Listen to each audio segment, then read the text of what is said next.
নমস্কার বন্ধুরা, আজকে নিয়ে এসেছি নিরামিষ মোচা রান্না করব।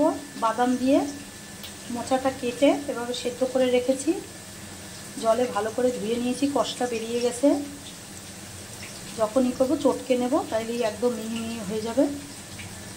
কিভাবে করছি পুরোটাই শেয়ার করব, কি কি দিচ্ছি সেটাও আপনারা দেখবেন, সঙ্গে থাকবেন। মোচার জন্য এখানে ছোট ছোট করে আলু কেটে লাল করে ভেজে তুলে নিচ্ছি। আলুটা লাল করে ভেজে নিয়েছি। আর মোচার জন্য একটু বাদাম দিয়ে মোচা ভালো লাগে, লাল করে ভেজে নেব।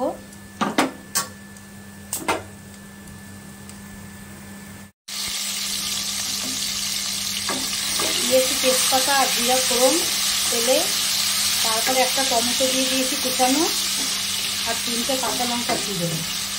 একটু ভাজা ভাজা হবে।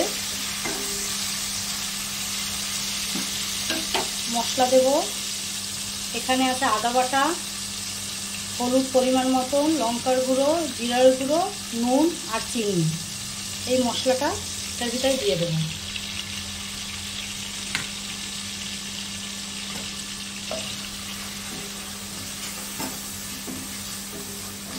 গ্যাসটা আস্তে থাকবে। একটু জল দেব।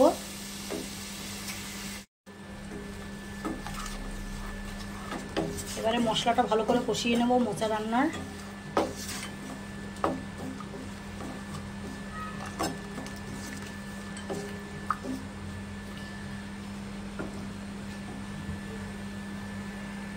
যত সময় কাঁচা গন্ধ থাকবে তত সময় কষাতে হবে মশলা।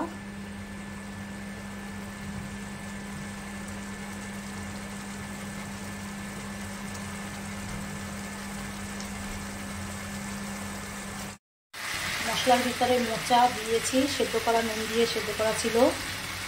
মোচা, আলু, বাদাম একসঙ্গে সব দিয়ে দিয়েছি। এবার একটু ভালো করে কষিয়ে নেব।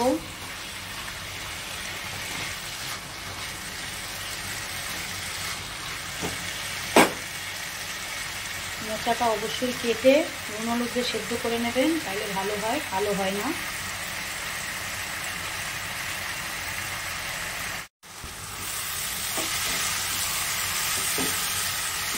আমার শুকনো শুকনো মোচা ভালো লাগে না, একটু নরম নরম করবো।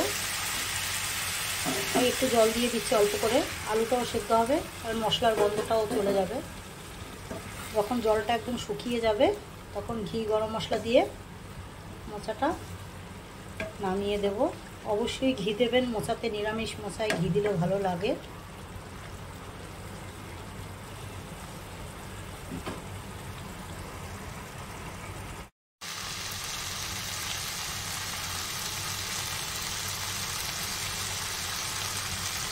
এক চামচ ঘি দিয়েছি, আর ছোটো চামচের 1 চামচ গরম মশলা।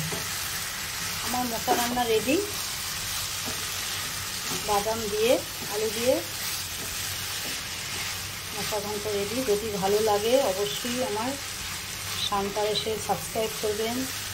আমার ঘরোয়া সব রান্না কেমন হয়েছে অবশ্যই কমেন্ট বক্সে জানাবেন। নামিয়ে দেখাচ্ছি।